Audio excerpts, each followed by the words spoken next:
What's happening, people? It's Moss2Chappy, and here today we have got a rematch with Muku, and this is actually round 2 of Shocker's PS3 side of his tournament. I got the Skins, he's got the Cowboys. This is actually a rematch of our game 1. If you guys don't remember, game 1 he actually ended up winning with this same matchup.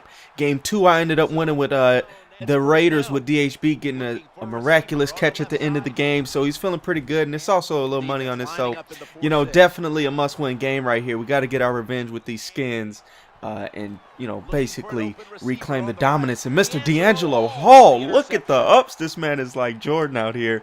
I don't know why people be testing that guy, man. That is not the dude to test. He always holds on to it. His catch is like ridiculously high. He's got some good athletic ability, and in my opinion, he's one of the best corners in the game. And he can pretty much do everything. I don't know about his tackling, but as a corner, I'm not too worried about tackling.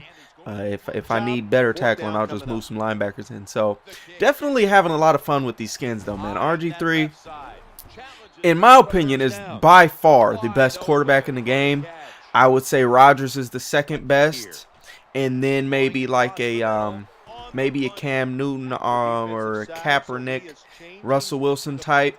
Because this year, honestly, mobility is the biggest thing by far for quarterbacks, but accuracy definitely helps too. So that's why Rodgers moves up, because he's so accurate and he's still got the 80 speed. So that's what keeps him above, say, the the Cam Newtons, the Kaepernicks, and those guys that are a little bit more athletic, the Pryors of the world and things like that. But at the same time, man, guys like Brady and them, they're good. Don't get me wrong, but if you ask me if I would rather have Rodgers or Brady on this game, Rodgers. RG3 or Peyton Manning, RG3. And it would be without even a moment's hesitation, that decision. So right here, man, big play, big drive by him. He actually ends up getting 2 big catches, and he gets 3 back. So that's huge, because if we would have scored another 3, that would be another possession that he'd have to overcome. But since he got that 3 back, that essentially keeps him within 3 points. So if we only get 3, a touchdown puts him up. Or if we get a touchdown, all he needs is 2 touchdowns to win, touchdown, field goal to tie it up. So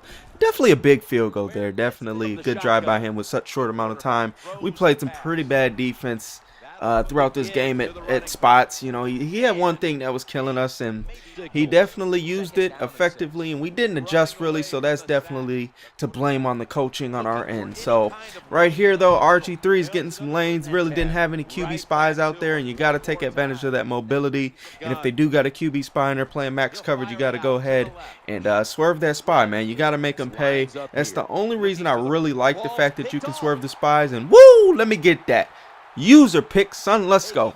But that's one of the reasons I do kind of like swerving the spies, just because people really take advantage of that. They rush one man, they lead a spy, and they got all these guys in coverage, and it's like, in real life, my offensive line would literally pancake the heck out of your first dude, and then I'd take off and we'd be good to go anyway. So that is my one justification for why swerving the spy isn't a bad thing, because honestly, if you're sending a blitz and you have a spy, I've yet to see somebody swerve the spy in that scenario.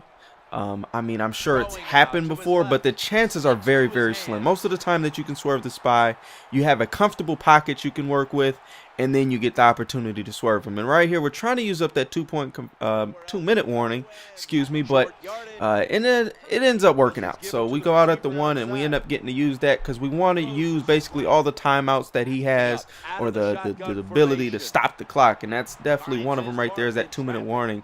So if it's just before the 2-minute warning and you're about to score and you're really trying to kill clock, do your best to try to get as close to it as possible and use it up, because at the end of the day, if you can basically eliminate as many stopped balls, stopped clocks as possible, you're gonna give yourself the best opportunity to win. And right here, we're just trying to wrap up this game, trying to kill the rest of this clock and leave with the victory, and we end up doing that. So hopefully you guys enjoyed this gameplay and are looking forward to the future rounds. Till the next time, we gone.